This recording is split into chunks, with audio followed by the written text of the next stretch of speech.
Let's welcome in Cris Collinsworth. Sunday Night Football. Come on in and join the conversation there, Cris.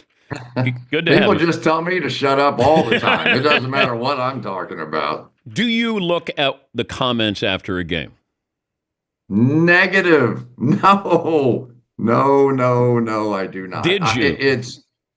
Huh? Did you? Well, of course, when I first got on social media, I had 4 followers. And my kids told me that I had to sign up. So I signed up and I signed up. And so after the game, I was sitting there and I had 4 people. So I said hello to all of them. I went back on and, hey, how you guys doing? I thought that's what social media was. I had no idea. And they're like, Dad, no, you just get on and then they started showing me how to do it. Um, the thing that I found in our business is that generally people are very, very nice. I mean, we travel all over the country. We go in, they want to talk to you. They want to talk, blah, blah, blah. Hey, love your show. Great. This is great. But it's still like that one in whatever it would be, 1 in 50, 1 in 50 that goes, hey, aren't you Cris Collinsworth? And I'm like, yeah. And generally the first question is, why do you hate the whatever their favorite team is, right? That's the first one. And then it's something along the lines of honestly, I think you suck. And it just like it hits you like a ton of bricks because you're so used to people being so nice and coming up and being friendly and saying nice things. And then it's like the rest of the day you're walking around kicking the can down the road. You're like all bummed out. Yeah, because I'm not on social media, but we have a social media presence with the show. I think if there's something that we make a mistake on or I made a mistake on and somebody wants to correct me, I'm fine with that. But the other stuff, I appreciate people listening or watching, but I don't need to read your appreciation for the show. You're already, showing me appreciation with that. But then you'll get people say, I hate you so much, but I watch every day. I mean, like, damn. Thank you. That's what I just go. think. Thank you. Appreciate that. Your reaction to Kirk Cousins not only being benched, but to have a rookie who hasn't played much with 3 games to go. We did an Atlanta game early on against Kansas City, I think it was. And even then, Dan, they were talking about, oh my goodness, we've got one here. And I'm sure they haven't come out and publicly, done that, but they were really excited about what they were seeing. And they really did not want to play him. They really wanted it to, be the whole Jordan Love, just let him sit and let him watch and let him learn. And because there's a whole cadence to being the quarterback, you have to go to the press deal on Wednesday or whenever that thing is, survive that. You have to do it after the game. You've got a million different obligations. It's almost like being the head coach of the team. And it's hard. And so then you have to budget your time. And generally quarterbacks are going in on their off day on Tuesday and learning the game plan. And, it's just, there's a lot that goes into it. And seeing the live defenses and what they're going to do, and then what they're going to do to him will be completely different than what they've done to other guys. So I think they were really hoping they were going to make it through the year, but once they got to this point and it looked like the season was breaking a little bit and they had to have it now, I think they're putting him in to win. I don't think this is anything like, hey, let's take a look. I think at this point they really feel like he's the best option to win. The situation with Minnesota, like that would be a good quarterback dilemma, I would think. The way Barkley's playing, J.J. McCarthy, got a chance to sit this year, maybe sits next year. Like, what do you do with Sam Darnold if you were running the Vikings for the future? They really like JJ up there. I mean, really like him. The plan, my opinion of what the plan was that they were going to let Sam Darnold walk at the end of this thing. At least that's what it was early in the year. But not many teams go on a run like this, right? I mean, this is pretty special. And they have a chance with the way they play defense and the way that Brian Flores is so good at just bringing that constant pressure and disrupting and making big plays and all the things that they do. And then Sam Darnold has this, JJ is just unbelievable, and Addison has proven what he can do, and this is a team with a chance to win it. I don't think there's a team currently that I would just go, oh, nobody's beating them, right? I just don't think there is right now. We've seen, the Chiefs struggle. Detroit's got some injuries. Buffalo's had their moments. But Josh Allen's hot and all those sorts of things. But could the Minnesota Vikings win it all? Yes. And that was always my question.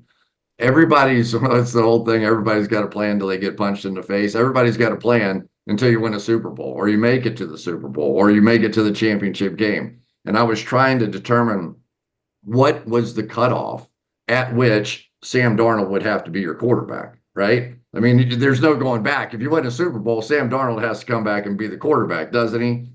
But the belief in what they saw out of the draft process with J.J. McCarthy was so strong. Even if they made it to the championship game, I'm just not sure that they don't switch to J.J. Cris Collinsworth will be on the call with Mike Tirico. That'll be Sunday night. It's the Bucs and the Cowboys. Okay. The Cowboys are still a big ratings draw. Is that why? Let's hope.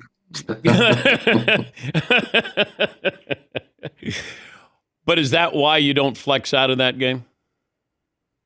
I think it had a little bit more to do with Tampa in this circumstance, and believe me, do you know how involved I am in which games we get on Sunday? Zero. You say. They give me the same call they give everybody else. It's all sort of driven by the ratings, but ultimately it's driven by the league. And I think sometimes, and I'm just making stuff up, but I do think there are teams that they want to get in front of a national audience before they get to the playoffs, right? Like Denver. Let's put them somewhere where that people are going to see them, because that was a surprise team. I don't think you call Tampa a surprise team because they made it to the playoffs a season ago, but maybe not all the national exposure. So let's get them out front and center. Baker Mayfield's player of the week. They've got, Mike Evans had a tremendous game a week ago. Let's get an audience used to that, so that when we get to those playoff ratings, people know what to expect. If Christian McCaffrey's career ended today, is he a Hall of Famer?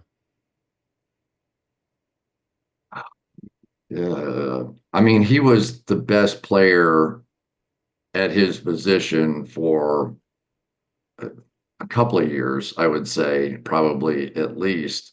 God, with what these running backs are doing this season, it's hard to know what the expectation is at the running back position.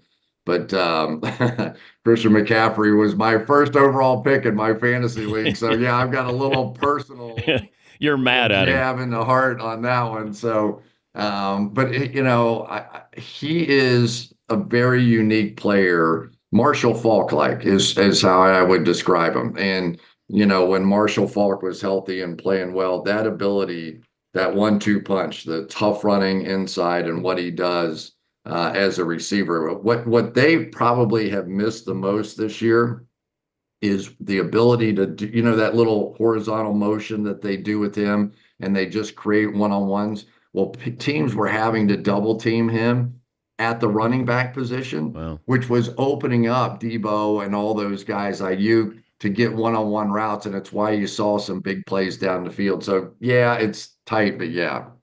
Yeah, I don't think he's a Hall of Famer. I think Tiki Barber's more of a Hall of Famer than McCaffrey. If I'm just looking at numbers, if I said I'll give you player A and player B, you would go with Tiki Barber's numbers over his.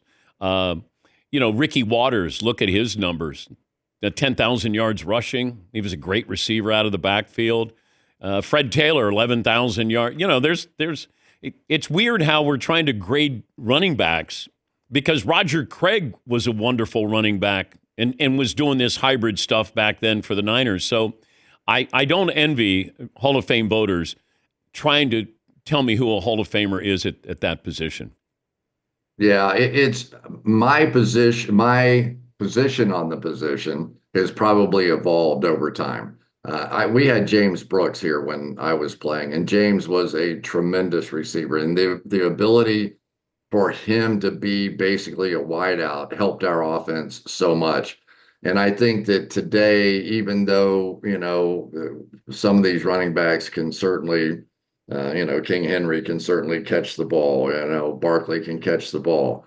But McCaffrey's a receiver and a running back. And I think in today's game where the rules allow you to hold, don't allow you to hit the quarterback, don't allow you to really attack the receiver. God, what I have loved to play in an era where they couldn't hit you right there. If you don't have to think about that one, Dan, if you're running over the middle and they hit you in the back, I want you to think about your body a little bit.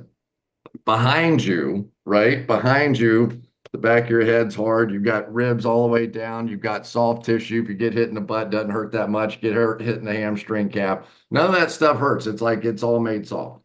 Your eyes are what has to protect the front of your body, right? Because everything here hurts. But that one right there, when it hits you right underneath the chin, that really hurt. But you get hit in the stomach and obviously the privates, and you get hit in the thighs, you get hit in the shin. Think how much it hurts to get hit in the shin. Everything in front of your body has to be protected by your eyes.